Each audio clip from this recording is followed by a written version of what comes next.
All right, people, what's good? We took what we've been off the last 2 weeks.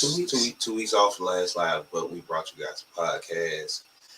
We got an episode recorded with Chris LeBron that we're waiting to put out. It's the summertime with the Hoopers. I'm John W. Fresh X. And it's the afternoon session. Real quick before we get into basketball stuff, I want to say Westside Gun just put out his new album recently, Peace Fly God. And I don't even want to speak on the quality of the album because the quality is there, obviously. But the way he treats music, not even just music, but of course the clothing, the culture, and he's more of a curator than just an artist. And he's one of those people like how he does it, and like he has a full lineup because he basically he doesn't run Griselda by himself, but he basically puts everything in order. He basically executive produce most of the things, and just the way he has content, the way he views content is kind of inspiring to me because he sees it. Everything is a piece. Everything goes together. It all makes sense. It all has to make sense. And there's not many people showing that level of creativity. So to the people who do it in our avenue, in our lane, that's sports media, Twitter, however you do it, YouTube. Shout out to y'all, Knowledge, Zach, Off the Glass. He does great work every week. As much as like some of these NBA players who are trying to get in the media, try to say they're trying to be thought-provoking and bring you the game from how it should be taught or how they think is the correct way to say it. I think he does it the best, honestly. Like I said, shout out to Chris LeBron, shout out to Mo Murphy, our vice president, shout out to Nick Andre, Deshaun Butler, Nice over at Ball Fake Podcast, our Off the Ball Network brother. Just shout out to everybody who do it and who's doing it how they want to do it, but still respecting the craft of it, honestly. Exactly, right. Putting in the work. For sure. Shout out to you. Right. Trying to really have a message for what they say. And overall, all those people, I think the key is they just love the game. No, yeah, they just love the game. But summer league time, so you know what that means. The discourse of basketball is going to be all over the place. You got, once a player plays great, he's ready. He's going to be a stud, the best player ever. Superstar. It's too good for summer league. Too good for summer league. I've been hearing, and then you got the other side that's when a player plays terrible, he's bad, he's going to be a bust, this, that, and third. And you got those people who's in the middle ground that just takes it for what it is, which is some of these players, rookies especially, are still playing basically still the same competition level from the year before. So with NBA spacing, some slight NBA coaching, against the same competition that you probably was already better than. Of course, you got to look great. But I know the thing I've been saying that I want to key in on real quick. Well, we talk about some league in general, just how we feel about certain aspects of it. But one thing I want to key in on, shout out to Mo, who also feels the same. I think it was Zach, Off the Glass, feels the same way. There's no reason for certain players to get shut down in summer league, especially if you're in your first 2 years. You're a third or fourth year player that's still trying to find your niche or your way into the rotation in the regular NBA season game. Like Paolo should not. He looked good those first 2 games. There's no reason he shouldn't have played against OKC the other night. Yeah, he's done for summer league. They shut him down. He's done for summer league after 2 games. And they low manager. And this is one of those things I think we always kind of not necessarily we agree on, but everybody feel different about it. And I've said to you plenty of times, I could be in the NBA for this amount of years. I could be accomplished in the NBA All-Star. Maybe I got a Rookie of the Year. Maybe I slipped up and got a third-team All-NBA. I'm going to play at least 2 summer league games just because I like to hoop. And there's still a way to work on your craft. If they let me, I'm going to play 4. But I don't see the point in young players not playing summer league. Right. It's like people just don't want to play basketball a lot more. I say it during the season with some of the players, but this is where it kind of starts. Like the summer league is where you are, for one, getting used to the NBA coaching, because most of the people on the staff are probably connected with the organization in some type of way. Right. Like say NBA spacing, NBA rules, because the rules are different going from college to the NBA, from high school to the NBA. The rules are different. I think it's a lot to gain out of summer league. I feel like, honestly, like Paolo played really good his first 2 games. Absolutely. I think he's averaging 26 and 5 or whatever.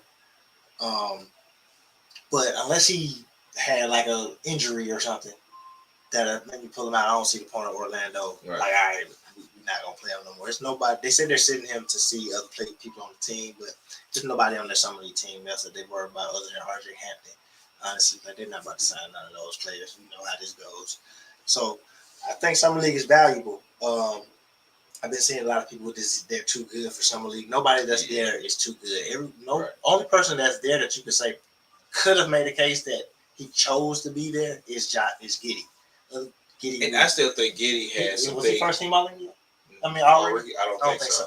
But I feel like he also has some things he could have been working on in the summer league. He does because he needs to work on his shot. He needs to work on his shot creation. Attacking the basket as a scorer, not just as a facilitator. Like always been working on defense. And Giddy is really good. He's a really solid young player. I think it's helpful also since he could use a little work. Bringing in a rookie, you get to play him with Chet, so now they can gain some chemistry because obviously SGA isn't going to play. He's average 25 in the league. He's too good for summer league, obviously. But it's value in playing in summer league. It's value in taking summer league serious. If summer league is being taken so serious that they're giving away rings and MVPs and these games are on TV, the players should take it serious and show up and play. The team should take it serious because Paolo didn't shut himself down. First. Paolo and Carroll didn't shut himself down. Orlando did it. Orlando should have continued to let that young man flourish, and hey, maybe he goes out and wins something. No, yeah, for sure. And like I say, I get it. Nobody wants. It's a risk on investment because you could get injured. But I can see if he slightly sprained his ankle. Already. Like what Brandon Ingram did. Already. Magic like I've seen enough. But yeah, to already be thinking like he gonna play this many games because we don't want to risk injury, like I don't think that's a good way to go about evaluating where he fits on the team. Because shout out to Chris LeBron because we had this conversation in the Off Ball Network chat. He's basically everything is to see what fits around him, and even in summer league, with some of these players have the intangibles we need to have him. To have him come up because maybe they just fit well with him and maybe they find good minutes with them at certain points. Even like RJ, I'm glad RJ Hampton volunteered to go. I wish RJ Hampton understood what he needed to work on while he was there. But I think he kind of also felt like he felt like he was gonna go in and just show off because he's an older player. He's been in the league and why he know what it's like playing the NBA. And I don't understand why RJ Hampton needs to volunteer to go. He needs to be there, honestly. That is and I players are gonna take the time off, but honestly, if I was Paolo, if I was Paolo, they wouldn't have been able to just like, all right, we shut you down. I'm playing the rest of some of these. Even I was saying even like if y'all just want to sit me out the third quarters of some of these games, like I still want to play. I still want to play every game. I'm playing at least 4 games. Right. But to get into some player performance, not even individual, we've seen a lot of good players. Keegan Murray for the Sacramento Kings, who people thought was a reach during the draft. He's come out. I think he's averaging 20 right now. Chet, Paolo, Jabari. If he had better guard situation, maybe he could feel a little more comfortable on the court. But he hasn't been bad though. Right? He's literally done everything great except shoot the ball. And I'm not even saying he has had some bad shooting games, but you've seen he needs a point guard out there with him because he can create for himself, he's not at a point where he needs to create for himself the whole game. He needs somebody to give him the ball. But Jabari has been special to me on defense, honestly. I think effort alone. And I think those were the two. And Paolo went off that first game. And I think those were two of the questions of his effort and defense, kind of. Yeah. The New York Knicks, everybody thinks they're going to basically win the summer league this year. Quentin Grimes will look great. Jericho Sims, Sean Spurts. When you see these big performances, and like I said earlier, the one thing that people have been doing this year is, like I said, Keegan Murray was a reach at 4, and now, told y'all like he's gonna be great. Sometimes you gotta wait. How do you evaluate summer league performances, good or bad? Right. Honestly, because I don't take the good performances for nothing. I don't think just because you have a great summer league, Anthony Randolph, Maurice Agger, Anthony Morrow. There's a lot of players. His names. I don't think it's nothing because we've also seen it translate with players like remember Ben Simmons had a great summer league, and I remember Lonzo having a solid summer league, and then he got comfortable in the league. So it's really seeing how they, for me personally, like I look at somebody like I started with Paolo, watching him the first game, just how he was able to create certain shots for himself. his mindset in different positions on the floor. Like I said, Jabari, he hasn't shot the ball well, but he's looked as great as you could look for a person that hasn't shot efficiently just with his effort on defense, his communication on defense, his rebounding. Him first game saying, I'm going to take Paolo, the next game, I'm going to take Chet, like wanting to guard these people, looking at Chet and the potential with his moves, his defensive potential, shot blocking ability. Jaden Hardy, the first game, showing why he shouldn't have failed so far in the draft. And I know he had a tougher game last night, but just looking how fluid he looks offensively, like I'm looking at him like him and Luka could be nice together. Dallas don't need a shooting guard. They need to mold him to be right there next to Luka. Honestly, that's how I feel about him. That's my summer league overreaction. I think Jaden Hardy has potential to be really good. I'm sure a lot of people think that. But I think he could be like, really good. Is like I think the lowest rate. Like that's I get what you mean though, but no. I think he can be really good. Like I don't want to say he's gonna be no all-star or nothing like that, but I could see how a player like him becomes that second round pick that becomes an all-star. Not calling him an all-star at all. Sure. But so it's just really looking at even if you're shooting bad, you know what I mean, just how you're moving on the court.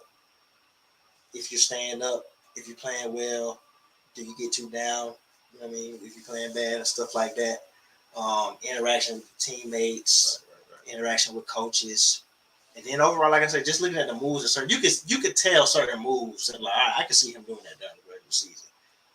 You could tell that that's not just like, all right, I'm way better than these guys, so I could do this now or whatever. So it's a mixture of everything. You can never overreact because once you get into the league, you know what I mean, things obviously change, but I feel like I'm coming out of this summer league thinking this class is slightly more talented than I might have thought initially.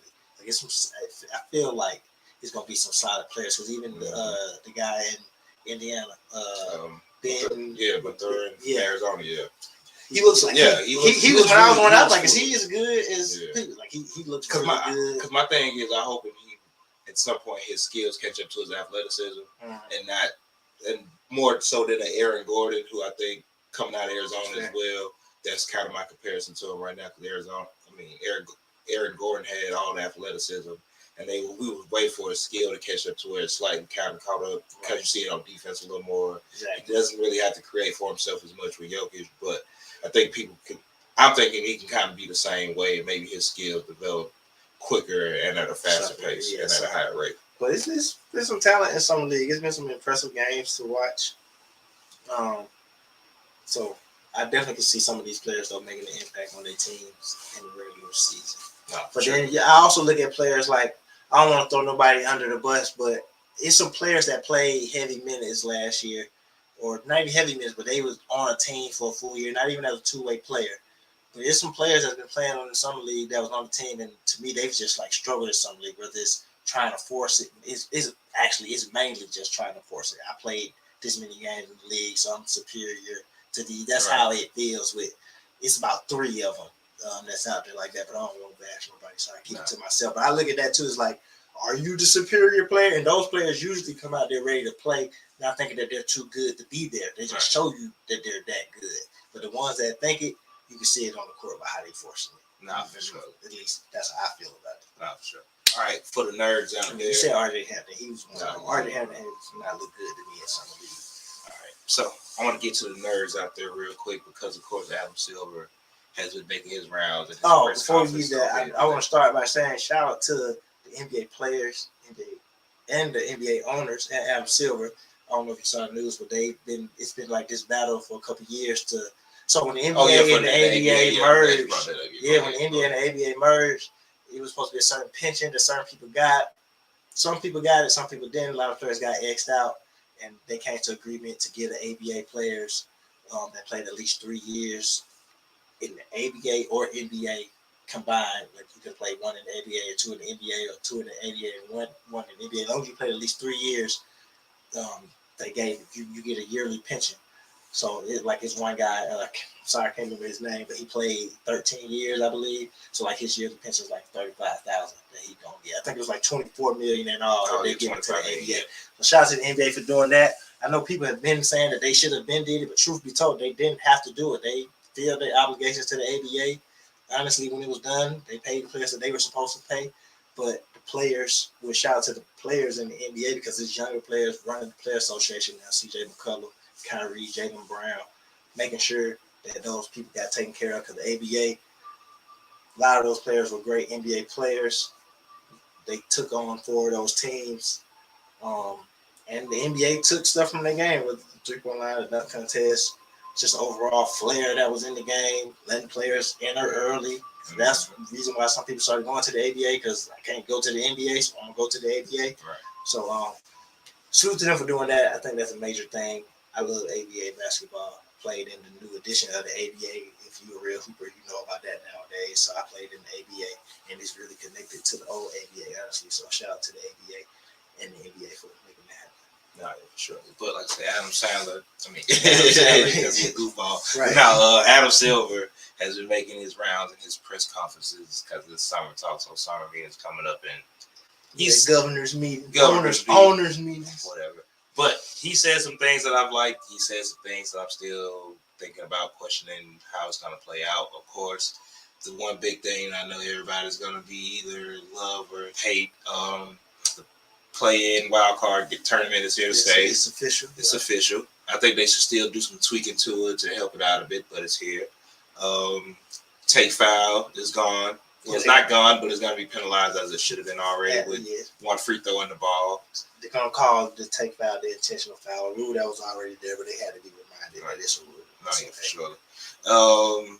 Apparently, they're trying to agree on a mid-season tournament involving all 30 teams, with the Final Four teams being in a neutral location. I don't like all 30 teams being in it because that's kind of overkill, but I guarantee you if it's all 30 teams involved, that means they're also thinking this is how we're going to supplement for taking games away during the season. Yeah, that's the whole idea, is not to play less games, but those tournaments, and that'll actually spread out some games. Maybe you have to play some games quick or whatever, but they talking about that in 23, 24. So he on track for that. He's been talking about that since he took over. Right. It's gonna happen. The only thing next is when do we start working in the international teams and how that work with this game. It's gonna happen. Get prepared for it. Right. He said something about players resting and basically load management. I don't remember what he fully said, but he basically said thank you to R.C. Buford of the San Antonio Spurs for starting that. Whatever. I could say load management isn't as bad now as it was. It was getting out of hand a couple of years ago. I feel like they've gotten better. You gotta give them credit for getting better.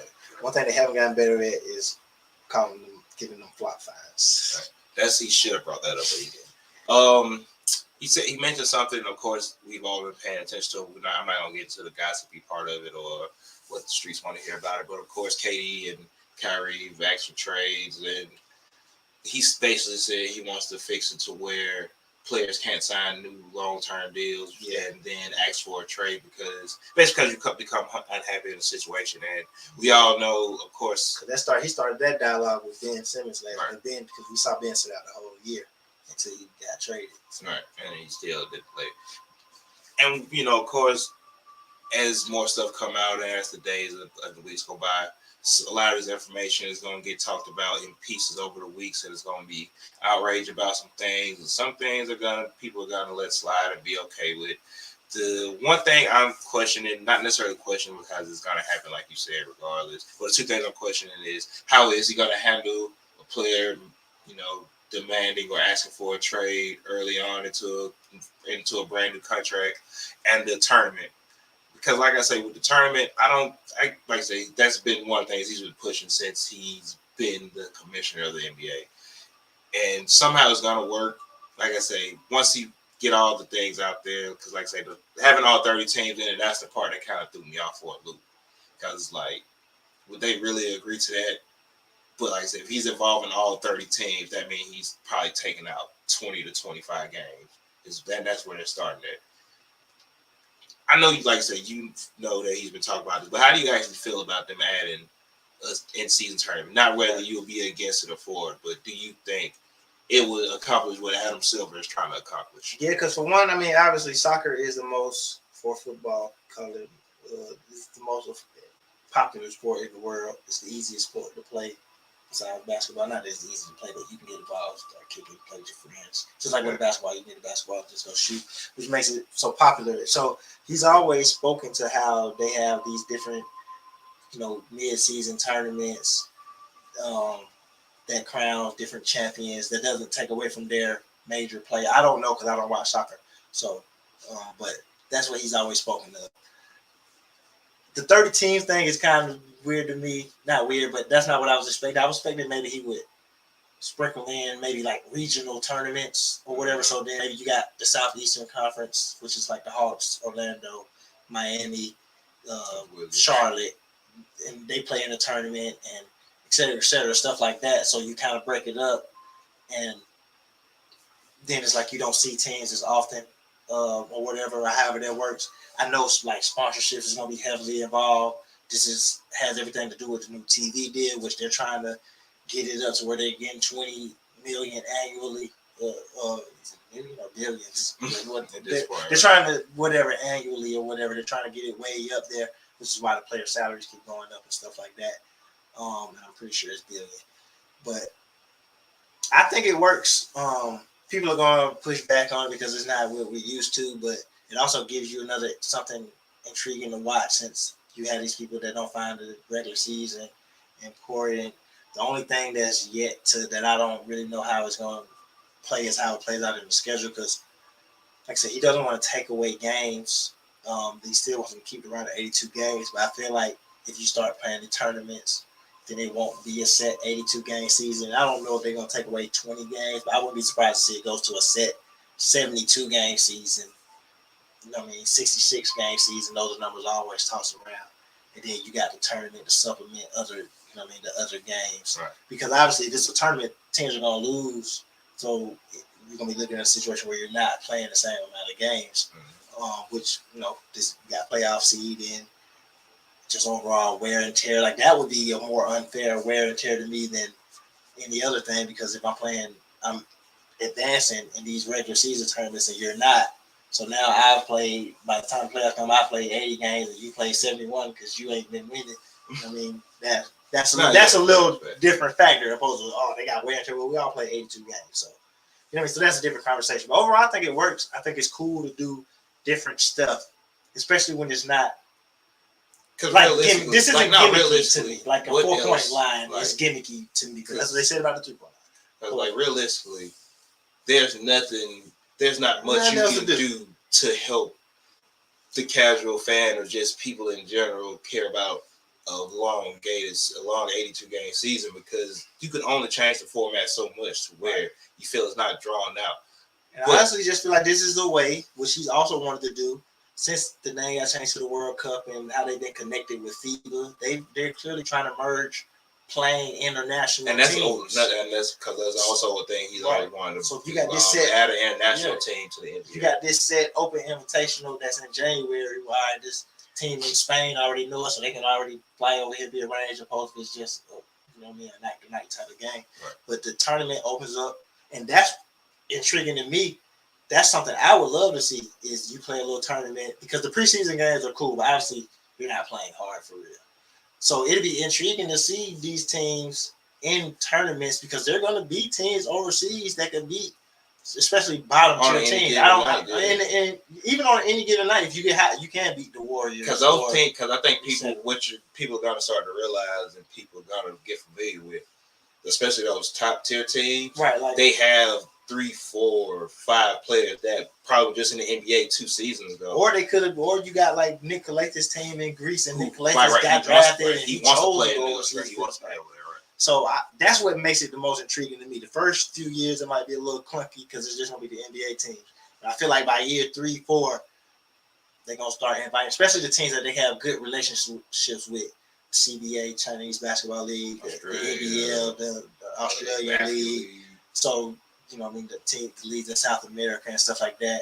So I think the tournament stuff is cool, and especially if it works in playing other teams. It's just a matter of getting the schedule down because the schedule impacts the TV deal and stuff like that. So I think it's cool. Adam Silver's trying to be innovative and grow the game. It's honestly, that's the most logical way. I think that's and that's the most creative I think that you could do that won't make it gimmicky. Like I don't want to.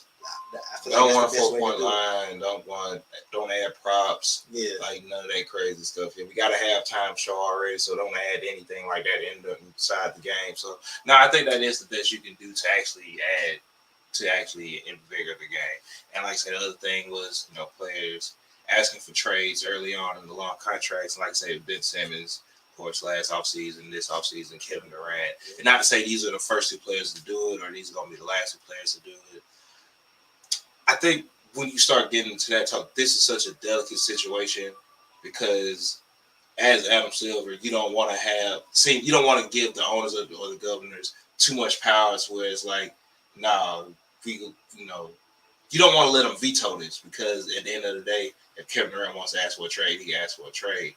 But at the same time, you don't want to set this precedence where you see Bradley Beal just signed this ridiculous contract, not counting his money, not saying he shouldn't sign this contract. He asked for a trade in November. Right. And it's like, okay, because the thing that's going to come off as, it was one thing to take less money to go play with two other all-star, all-NBA caliber players.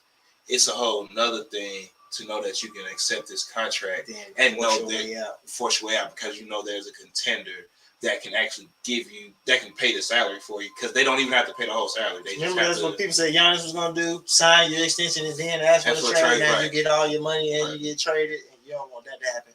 And then I thought you were going to bring up the flip side, though, what people are going to argue is, all right, what about the most obvious situation to bring up is Blake Griffin. They did the fake jersey retirement with the Clippers and all that. He signed his max and they traded him at the trade deadline. Right after he signed the deal. I think what's going to end up happening is going to kind of be, they're going to just start putting parameters where once you sign the deal, because it's already, it's already rules where teams can't trade you trade players when they sign them after a certain amount of time, or you get traded. You can't get traded for certain days. You can't get traded to a team with this many max players. Exactly. Like, definitely, yeah. Right. Well, I don't even think it's be about the max because they can never. I don't think they're gonna be. They already got a salary cap, so there's only gonna be so many ways they can't hinder your money. I just think it's gonna be like, all right, you just signed this extension, so you gotta wait this amount of days before you can ask for a trade or you're eligible to be traded. And it's probably gonna be at least from both sides, and it's gonna be at least a year out, especially max contracts, big deals, because you can't be mad at KD asking for his trade, but then think it's okay that Blake got traded. Even I brought up the point earlier that technically, and people might not like this, technically the team does own the contract. You're signing a contract with them. You know what I mean? So technically they got the right to do that with the deal. You're agreeing to play for them. But it is kind of messed up knowing I can sign this deal and you can trade me, but I can't ask for a trade because what if I sign this deal? What if KD, you signed this deal in July because you think you finna go here and you finna play for this coach, and then they fire the coach, they trade this player, and it's like, oh, this ain't what I signed up for.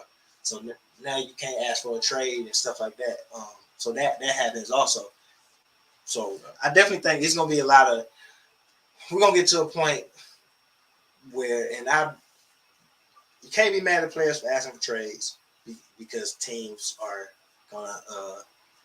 they're gonna trade players too, and I think both sides should be regulated. But I really think the players are just they're just doing more and more things to try to put it in a bad position at the next collective bargaining agreement.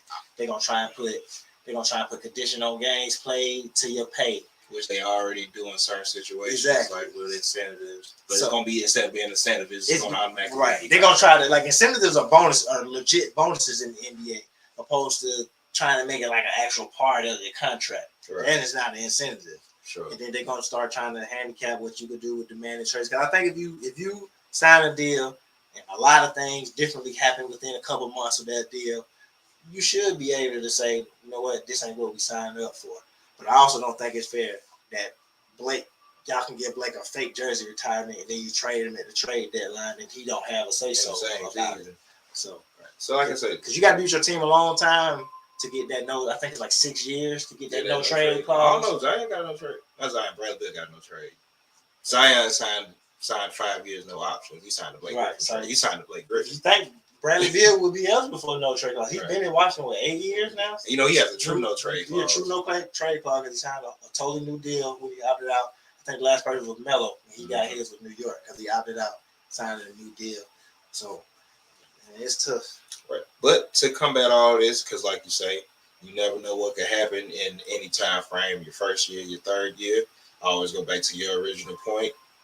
Let's stop signing contracts more than 3 years because you never know what could happen that might make you want to change your mind about being in a place. 2 options. Life just happens. Yeah, I really would sign 2 years, 1 other option, but 2 options, 2 years. You give them the first year, see how it work out the second year, and I'll sign a 2 year deal. And that's regardless of how you feel. Like 2 years in the NBA is a long time. Like, that's a commitment, honestly. Like it is. I can't. Why should? Because like I said, you just never know how a partnership gonna work out, and that's.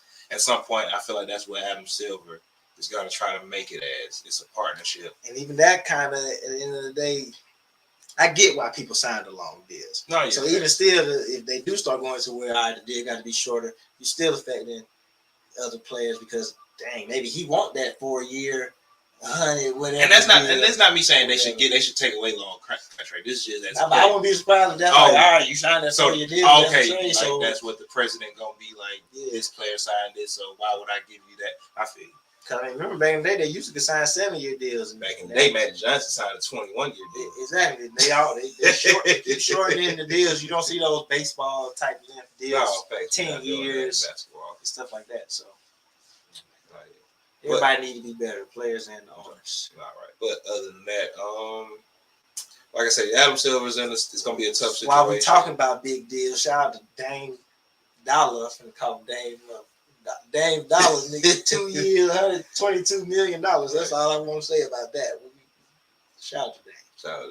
But other than that, you got anything? Oh, real quick, because I hope this doesn't. First of all, shout out to Richard Jefferson for.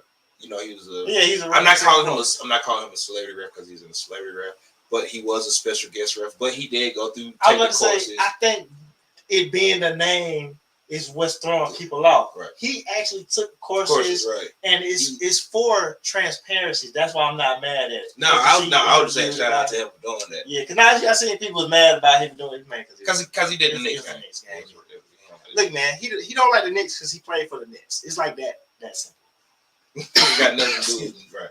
But shout out to him, and like I say, I hope at some point he shares his experience of how tough, even for a quarter, how tough it is to be a ref. Because I know sometimes we think the refs are poor at their job, but I also think sometimes we forget how tough their job is at the same time. Only time I get mad at refs is when they make it clearly personal. Other than that, I don't care about missed calls because it's human error. It's gonna. You missed that travel. You missed that double. He fouled me. It's going to happen. You can call foul every play. But it's when they make it personal and make it a show about the ref is when I'm like, all right, you just want to be famous today. We're not here. They might come to see you. He might come to see you. Right, facts. But I know he did an interview after, and I think they're going to do it again just as far as putting a former player, 17 years in the league, champion, obviously, he's a smart dude. Went to Arizona. He was really smart there. Right, and Richard Jefferson is a hard worker. So you could, even though he's going to joke and have fun, you could tell he took it seriously. He prepared for it and stuff like that. So I think they should do it every year, honestly. Right. They should do it every year. Let somebody ref it. I think it should get, because I think a lot of things that we finna get out here in a minute. Yeah, we just talking real quick. But because I think a lot of things people forget. A lot of referees, maybe they didn't play in the NBA. But a lot of referees. One current ref played. Because a lot of referees in any league are former players. And literally, maybe not some of the younger refs, but especially a lot of the older veteran refs at some point played in there. I would be willing to bet every referee played. Every ref in the NBA played basketball. Probably didn't play in the NBA because they're different. But they probably played high school. Played D1. It's not too many. You got to run up and down the court. It ain't too many unathletic refs. Right. So even the old was you got to be able to get up and down. Right, so even if you weren't the best players, a lot of them played. If they didn't play, they coached. I feel like refs are you'll find a ref that played a lot more. I think it'll be more common to find a GM that didn't play than a ref. Yeah, I definitely agree with that. I never thought about that, but I definitely agree didn't until right now. That's what I'm trying to say. Yeah, I definitely agree with that. And then you just even see it at the lower levels or whatever, the other circuits, playing in pro-ams, playing in adult summer leagues, playing in minor leagues and semi-pro. most of the a lot of refs I've seen, I can remember them playing, or I've seen them play somewhere, or you don't seen the ref in between the game take a jump shot, and you like, oh yeah, he hooped. You know, That's it. I done seen the viral refs that's dunking at halftime and stuff. Refs are hoopers. You're not gonna find too many unathletic referees for sure. I thought about doing the ref thing once because get easy money, but I can't cross that line. I can't personally do it, but I understand why people do it. Personally, you just want I see why people do it because it keep you connected to the game. No, thanks, right? It's quick, easy money. Really, all the lower level levels that start, it's easy money to make. Like you ref 5 days in a day, you probably get like $40-$50 a game. Like I know some refs that make some money during these games or whatever. So you can make some quick money. But for me personally, yeah, I ain't going to the academy. That's exactly what it feels like going to be a ref. Can't go to the academy. But other than that, I'll be a head coach before I be a ref. No, I'll be a head coach until I make my. I do got AAU take coming, but that's some years down the line. But you got anything else though? Now just as always, appreciate the viewers and shout out to everyone that downloads and listen to the Hoopers Pod. Shout out to Chris O'Brien. He was on one of our first summer sessions. We got some more that we setting up. Not telling y'all when we dropping them, just know that we dropping them. They are summer sessions. It is the summer, so you'll be getting them soon. So shout out to Chris O'Brien again for taking the time to do that with us. Anywhere podcasts are available, of course, you can find us Apple, Google, Spotify, iHeart Radios. Android, tune in. That's the best one. Still trying to get that title plug. I ain't figured that out. Right, yeah. We're going to get the title together. Maybe we got to sign a Rock Nation or something. Once we meet Jalen Rose, we'll get that figured out. He in the city, so. Right. That's all I got, though. I had something that I forgot because I told that joke. But, real quick, Twitter, Free Competitive Hedge Podcast until it's backwards. Ken ain't do nothing to get his gambling page. Like, come on, man. Get my man his page back. He said they getting too much money over there. That sounded like. That was exactly what it sounded like. So get too much money over there. So Free Competitive Hedge Podcast until it's backwards. I'm John W. Fresh X. And we are the Hoopers, and this was the afternoon session.